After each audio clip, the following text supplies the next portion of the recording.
ಹೋರಾಟಕ್ಕೆ, ಕರ್ನಾಟಕ ರಿಪಬ್ಲಿಕನ್ ಸೇನೆಯ ನಮ್ಮ ಚಾಂದ್ ಪಾಷಾ ಅವರ ನೇತೃತ್ವದ ಹೋರಾಟಕ್ಕೆ, ಕರ್ನಾಟಕ ರಿಪಬ್ಲಿಕನ್ ಸಂಘಟನೆ ನಮ್ಮ ಕೋಲಾರ ಜಿಲ್ಲಾಧ್ಯಕ್ಷ ಅಂಬರೀಶ್ ಅವರ ನೇತೃತ್ವದ ಹೋರಾಟಕ್ಕೆ, ಪಿಡಿಒ ಮಂಜುನಾಥ್ ಅವರಿಗೆ ಖಂಡಿತ ಪೂರ್ಣರಾಗಿರುವ ಪಿಡಿಒ ಮಂಜುನಾಥ್ ಅವರಿಗೆ, ಕಟ್ಟಡ ನಿರ್ಮಾಣ ಮಾಡುತ್ತಿರುವ ಮಂಜುನಾಥ್ ಅವರಿಗೆ, ಅಕ್ರಮವಾಗಿ ಕಲ್ಯಾಣ ಮಂಟಪವನ್ನು ನಿರ್ಮಾಣ ಮಾಡುತ್ತಿರುವ ಮಂಜುನಾಥ್ ಅವರಿಗೆ. ಇವತ್ತಿನ ದಿವಸ ಈ ಸುಂದರಪಲ್ಲೆ ಪಂಚಾಯಿತಿಯಲ್ಲಿ ಧರಣಿ ನಂಬಿಕೊಂಡಿದ್ದು ಕರ್ನಾಟಕ ರಿಪಬ್ಲಿಕನ್ ಸಂಘಟನೆಯಿಂದ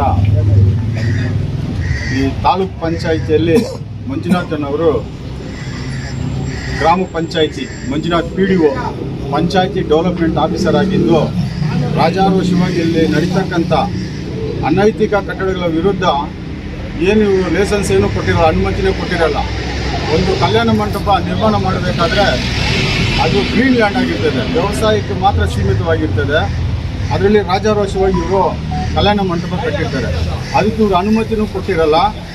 ಅಷ್ಟು ರಾಜಾರೋಷವಾಗಿ ಅವರು ಕಟ್ಟಡ ನಿರ್ಮಾಣ ಮಾಡ್ತಾ ಇರ್ತಿದ್ರು ಇವರು ಕಾಣದಂಗೆ ಇರ್ತಾರೆ. ಏನಪ್ಪ ಅಂದರೆ ಕಲ್ಯಾಣ ಮಂಟಪ ಕಟ್ಟಬೇಕಾದ್ರೆ ಮೊದಲಿಗೆ KEDಯಿಂದ ಪ್ಲ್ಯಾನ್ ಮಾಡಬೇಕು, ಇಷ್ಟು ಅಂತ ಮೆಜರ್ಮೆಂಟು. ಇವ್ರು ಏನು ಮಾಡ್ತಾಯಿದ್ದಾರೆ, ಯಾವುದೋ ಒಂದು ಬೋಗಸ್ ಕೊಟ್ಟು ಇದನ್ನು ಕಮರ್ಷಿಯಲ್ ಆಗಿ ನಾವು ಅಂಗಡಿಲಿ ಕಟ್ತಾ ಇದ್ದೀವಿ ಅಂತ ಲೈಸೆನ್ಸ್ ಕೊಟ್ಟು ಇವರು ಕಲ್ಯಾಣ ಮಂಟಪ ಕಟ್ತಾ ಇರ್ತಾರೆ. ಒಂದು ಕಲ್ಯಾಣ ಮಂಟಪ ಕಟ್ಟಬೇಕಾದ್ರೆ ಪೊಲ್ಯೂಷನ್ ಬೋರ್ಡ್ ಕಡೆಯಿಂದ ಇವರು ಅನುಮತಿ ಪಡಿಬೇಕು, ಪಂಚಾಯತಿ ಕಡೆಯಿಂದ ಅನುಮತಿ ಪಡಿಬೇಕು, DC ಕನ್ವೆನ್ಷನ್ ಆಗಬೇಕು, ಮಣ್ಣು ಆಮೇಲೆ ಭೂ ವಿಜ್ಞಾನದಿಂದ ಮಣ್ಣು ಪರಿಶೀಲನೆ ಮಾಡಿ ಅದರ ದಾಖಲೆಯನ್ನು ಅನುಮತಿ ಪಡಿಬೇಕು. ಯಾವುದೇ ಸಹ ಅನುಮತಿ ಪಡೆದೆ ಇವರು ರಾಜಾರೋಷವಾಗಿ ಕಲ್ಯಾಣ ಮಂಟಪ ನಿರ್ಮಾಣ ಮಾಡ್ತಾರೆ. ಅದನ್ನು ನೋಡಿ ಕಾಣದಂತೆ ಈ PDO ಅವರು ಅವ್ರಿಗೆ ಅನುಮತಿ ಕೊಡದೇನೋ ಅದನ್ನು ನಿಲ್ಲಿಸದೆ ಸರ್ಕಾರ ಬೊಕ್ಕಸಕ್ಕೆ ನಷ್ಟವನ್ನು ಉಂಟು ಮಾಡಿರ್ತಾರೆ. ಸರ್ಕಾರಕ್ಕೆ ನಷ್ಟವನ್ನು ಉಂಟು ಮಾಡಿದ್ರೆ ಇವರು ಸರ್ಕಾರ ಕೆಲಸಕ್ಕೆ ನಾಲಾಯಕ್. ಈ ಡೆವಲಪ್ಮೆಂಟ್ ಆಫೀಸರ್ ಏನಿದ್ದಾರೋ ಅವರು ಡೆವಲಪ್ಮೆಂಟ್ ಆಗೋಕ್ಕೆ ನೋಡ್ತಾರೆ ಹೊರತು ಸರ್ಕಾರ ಡೆವಲಪ್ಮೆಂಟು ಪಂಚಾಯತಿಯಲ್ಲಿ ಡೆವಲಪ್ಮೆಂಟ್ ಮಾಡೋಕ್ಕೆ ನಾಲಾಯಕ್ ಆಗಿರ್ತಾರೆ. ಅವ್ರಿಗೆ ನಾವು ಧಿಕ್ಕಾರ ಕೊಡ್ತಾ ನಾನು 2 ಮಾತು ಮುಗಿಸ್ತಾ ಇದ್ದೀನಿ. ದಯವಿಟ್ಟು ವಿದ್ಯಾಭ್ಯಾಸಕ್ಕೆ ತಕ್ಕಂಥ ಉದ್ಯೋಗಗಳು ಗಳಿಸ್ಕೊಂಡಿದ್ದೀರಾ, ಉದ್ಯೋಗ ತಕ್ಕಂಥ ಸಂಭಾವನೆಗಳು ಬರುತ್ತೆ. ಇದೇನು ಪುಕ್ಸಟೆ ದುಡಿಯಲ್ಲ, ಪುಕ್ಸಟೆಗೆ ದುಡಿತಾರೇನು? ಪುಕ್ಸಟೆಗೆ ಯಾರು ದುಡಿಯಲ್ಲ. ನೋಡ್ರಿ, ನಾವು ಅಲೆಮಾರಿ ಜನಾಂಗದವರು, ಬೀದಿನಲ್ಲಿ ಕಿಚ್ಚಾಡಬೇಕು, ನಮ್ಮನ್ನು ಬೈತಾರೆ ಜನ, ಪೊಲೀಸವ್ರು ಬೈತಾರೆ, ಎಲ್ಲರೂ ಬೈತಾರೆ. ನೀನು ಹಾಕೊಂಡು ಬಾಂಗ್ಲಾದಾಗ ಇಳಿದಾಗ ತಲೆದತ್ತು ಬಿಡೋಣ ಅಂತಾರೆ. ಈ ಒಂದು ಗೊಂದಲಗಳಿಂದಲೂ ಕೂಡ ನಾವು ಇವತ್ತು ದಿವಸ ಹೋರಾಟಗಳು ಮಾಡ್ತಾ ಇದ್ದೀವಿ. ಆದರೆ ಈ ಹೋರಾಟದ ಮನೆಯಲ್ಲಿರ್ತಕ್ಕಂಥದ್ದು ಇದನ್ನು ಅಡಗಿರ್ತಕ್ಕಂಥದ್ದು ಏನಂತ ಹೇಳಿದ್ರೆ, ಸುಂದರಪಳ್ಳ ಗ್ರಾಮ ಪಂಚಾಯತಿಯ ವ್ಯಾಪ್ತಿಗೆ ಒಳಪಟ್ಟಿರುವ ಸರ್ವೆ ನಂಬರ್ 141ರಲ್ಲಿ ನಿರ್ಮಾಣ ಮಾಡುತ್ತಿರುವ ಕಲ್ಯಾಣ ಮಂಟಪದ ಮಾಲೀಕರ ವಿರುದ್ಧ ಶಿಸ್ತಿನ ಕ್ರಮ ಕೈಗೊಳ್ಳುವ ಬಗ್ಗೆ ಈ ಮೂಲಕ ತಮ್ಮ ಗಮನಕ್ಕೆ ತರಬಯಸುವುದೇನೆಂದರೆ, ಲಕ್ಷ್ಮೀ ಮಂಜುನಾಥ್ರವರು ಪಂಚಾಯತಿಯಲ್ಲಿ ಯಾವುದೇ ರೀತಿಯಾದ ಪರವಾನಗಿಯನ್ನು ಪಡೆಯದೆ ಅಕ್ರಮವಾಗಿ ಬೃಹದಾಕಾರವಾದ ಒಂದು ಕಲ್ಯಾಣ ಮಂಟಪವನ್ನು ನಿರ್ಮಾಣ ಮಾಡುತ್ತಿದ್ದಾರೆ. ಅದನ್ನು ನಾನು ಹೇಳಿರ್ತಕ್ಕಂಥದ್ದು ನಮ್ಮಲ್ಲಿ ಪರವಾನಗಿಯನ್ನು ಪಡೆದಿರತಕ್ಕಂಥ ನೀವೇ ಹೇಳಿದ್ದಾರೆ, ನೀವು ಕೊಟ್ಟಿರ್ತಕ್ಕಂಥ ಹಿಂಬರಹದಲ್ಲೇ ಇದೆ.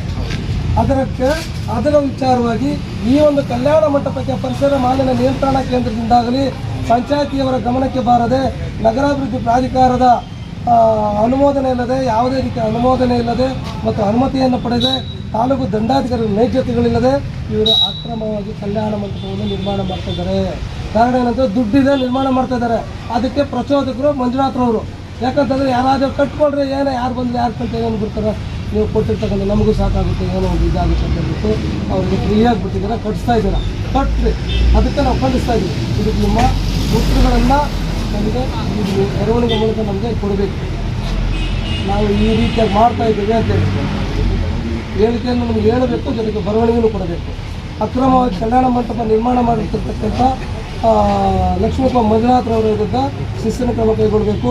ಜನಸಾಮಾನ್ಯರನ್ನು ವಂಚಿಸಿ ಮತ್ತು ಪಂಚಾಯತಿಯ ಬೊಕ್ಕಸಕ್ಕೆ ನಷ್ಟವನ್ನು ಉಂಟು ಮಾಡಿರುವಂಥ ಈ ಲಕ್ಷ್ಮೀ ಮಂಜುನಾಥ್ರವರ ವಿರುದ್ಧ ನೀವು ಶಿಸ್ತಿನ ಕ್ರಮ ಜರುಗಿಸಬೇಕಂತ ಮನವಿ ಕೊಟ್ಟವರಿಗೆ, ಅದು ನಮ್ಮ ಮಹಿಳಾ ಹೋರಾಟಗಾರ್ತಿ ಮತ್ತು ನಮ್ಮ ತಾಲೂಕು ಅಧ್ಯಕ್ಷರವರ ನೇತೃತ್ವದಲ್ಲಿ ಮಾತಾಡ್ತಾ ಇದ್ದೀವಿ. ರಿಸೀವ್ ಮಾಡಿಕೊಂಡು ಕೊಡೋಣ.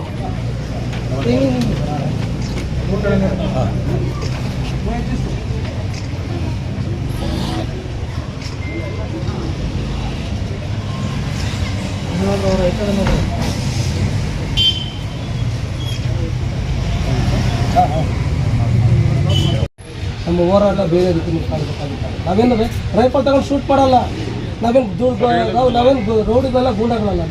ನಾವು ಹೋರಾಟಗಾರರು, ಹೋರಾಟನ ಯಾವ ರೀತಿ ಮಾಡ್ತೀವಿ ಅಂತ ಹೇಳಿದ್ರೆ ಅನಿರ್ದಿಷ್ಟಾವಧಿ ಧರಣಿ ಮಾಡಿಬಿಟ್ಟು ನಮ್ಮದೇ ಬರ್ಸ್ಕೊಂಡು ಕುತ್ಕೊಂಡ್ರೆ ನಮ್ಮ ಹೋರಾಟ ನಮ್ಮ ಸಮಸ್ಯೆ ಇರ್ತಕ್ಕಂಥ ಆಗುತ್ತೆ.